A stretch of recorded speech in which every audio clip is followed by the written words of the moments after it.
Welcome to our channel. Today we how to disable NFC payments on Google Pay, full guide step by step clearly. To disable NFC payments on Google Pay, start by unlocking your smartphone.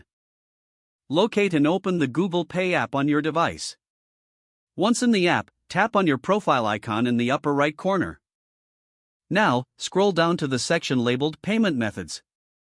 Select contactless payments from the options available. If prompted, enter your device's security credentials. You will see an option for NFC or near-field communication. Toggle the NFC option to the off position. You may also need to adjust additional settings under Connected Devices. Return to your phone's home screen and access the Settings app.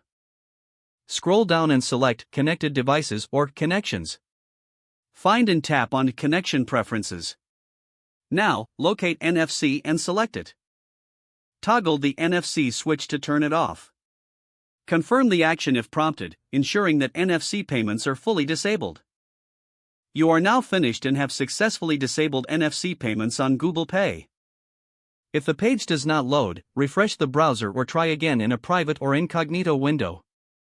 Make sure you are using the correct email address, then retype it carefully to avoid small typos. If your password is not accepted, use the reset option and create a new strong password you can remember. Check your spam folder for verification or security emails, then complete any requested confirmation steps. Enable two-factor authentication if available to improve account security and reduce unauthorized access risk. After signing in, review your profile details so your contact information and settings are accurate and current.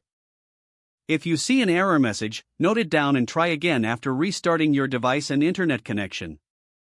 Log out when you finish, especially on shared devices, to keep your account and payment information secure. If the page does not load, refresh the browser or try again in a private or incognito window. Make sure you are using the correct email address, then retype it carefully to avoid small typos. If your password is not accepted, use the reset option and create a new strong password you can remember. Check your spam folder for verification or security emails, then complete any requested confirmation steps. Enable two-factor authentication if available to improve account security and reduce unauthorized access risk. After signing in, review your profile details so your contact information and settings are accurate and current. If you see an error message, note it down and try again after restarting your device and internet connection. Log out when you finish, especially on shared devices, to keep your account and payment information secure. If the page does not load, refresh the browser or try again in a private or incognito window. Don't forget to like this video and subscribe to our channel for more step-by-step tech guides.